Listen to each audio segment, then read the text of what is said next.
you have to look at what you want, and then you have to stand in another line to actually to pay for it, and then you have to stand in another line to give your ticket to actually get what you have, because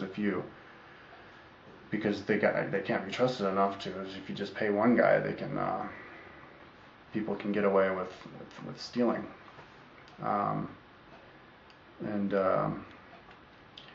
it happens down there. The poor people hate the rich people, and the rich people have disdain for the poor people because they don't think for themselves. And so if America is going to be a strong country, we need to change our educational system, and I made a video about that, where we teach people to kind of have a think for themselves, have their own little country, like have people be well-rounded, have people be able to argue. Like if you you have to teach people how to argue. People in third world countries just don't know how to argue. People in America was based off of arguing. That's why we have the legislative, judicial, and executive branch. They're all supposed to fight and argue and argue and argue before you actually make a decision, and so that you can't have some guy just doing something because it's going to make him a lot of money and suppress other people. And so the educational system, I would like to one day write a whole book about what exactly we should do with the educational system. Have like little mini presidential debates.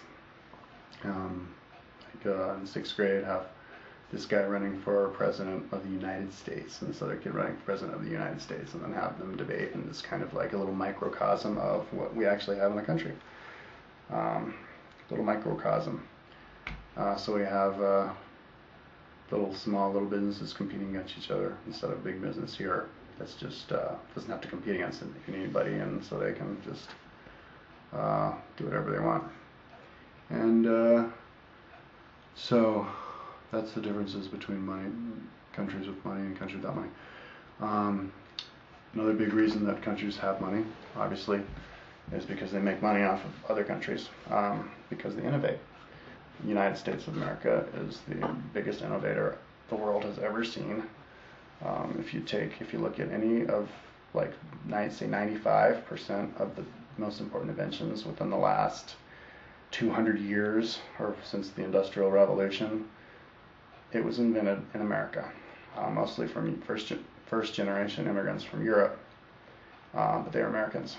And if you don't, actually, I'll put the link up on the little comments part. I actually made a website. I didn't finish it, but it's astonishing how many of the inventions came from America, and even the new inventions these days. And when you invent something that the whole world can use, you sell it to the rest of the world, and it brings more money to your country.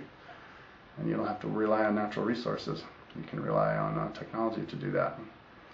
So if you want to have a strong economy, you have to have people who invent, who think for themselves. And if you're going to have somebody think for themselves, you can't have and that way, I think, in all aspects, religion too. I think the Catholic Church, maybe in a lot of ways, did a disservice by just telling people what to believe.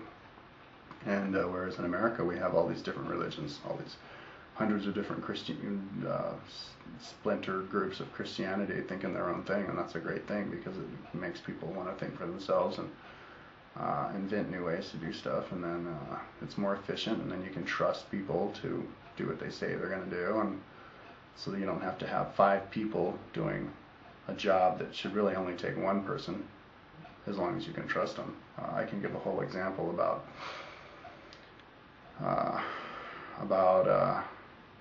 well, I could talk some major shit about South America, but I don't think I will unless somebody actually asks me to.